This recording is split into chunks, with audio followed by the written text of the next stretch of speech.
The city of lights कहा जाता था। तो कैसे ये सिटी ऑफ लाइट्स बन गई सिटी ऑफ डेथ? ऐसा माना जाता है कि काशी शिव जी ने बनाई थी। मत्स्य पुराण के हिसाब से शिव जी कहते हैं काशी मेरा राज है और यहाँ जो भी आएगा वो अपने सारे कर्मों से मुक्ति पाएगा। ब्राह्मण, क्षत्रिय, वैश्य, शूद्र, हर जाति और हर रंग का इंसान काशी में एक समान है। लेकिन इस सब के पीछे एक ऐसी कहानी है जिसे शायद कोई नहीं जानता। ये कहानी है ऋषि मार्कंडेय की।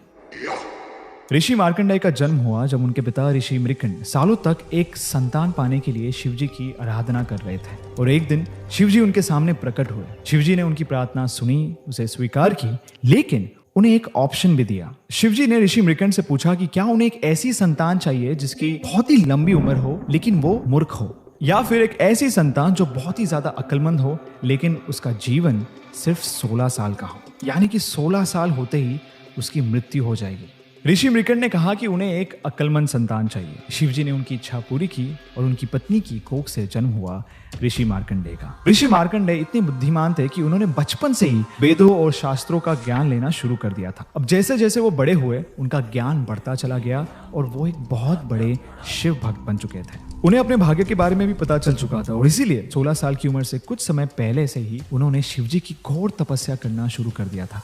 और उनकी निश्चित मृत्यु का दिन आने पर जब यमराज के दूत ऋषि मार्कंडेय को लेने आए तब वो शिवजी के लिंग के साथ तपस्या में मग्न थे। यमदूतों ने अपना पूरा जोर लगाकर उन्हें वहां से ले जाने की कोशिश की, लेकिन एक शिव भक्त की भक्ति के सामने उनका जोर कम पड़ गया। और ये देख के यमराज खुद मार्कंडेय के प्राण लेने आए।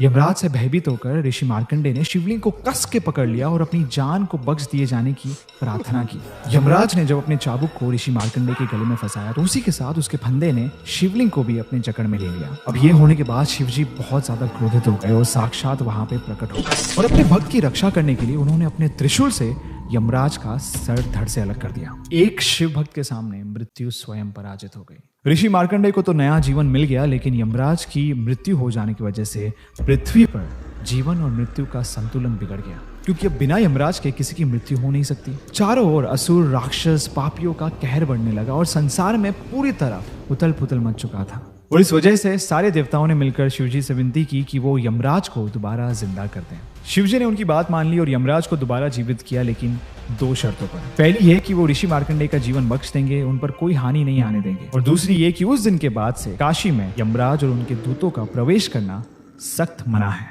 शिवजी ने साक्षात मृत्यु को काशी में प्रवेश करने से मना कर दिया था, जिसकी वजह से जो भी काशी में अपनी देह त्यागता उनकी आत्मा यमलोक में नहीं जा सकती, जिससे उनका जो जीवन और मृत्यु का चक्र है वो वहीं पे खत्म हो जाता है और उन्हें मोक्ष प्राप्त हो जाता है। और यही कारण है कि आज लोगों का मानना है कि काशी में यानी वाराणसी में मृत्यु होने से मोक्ष प्राप्त हो जाता है।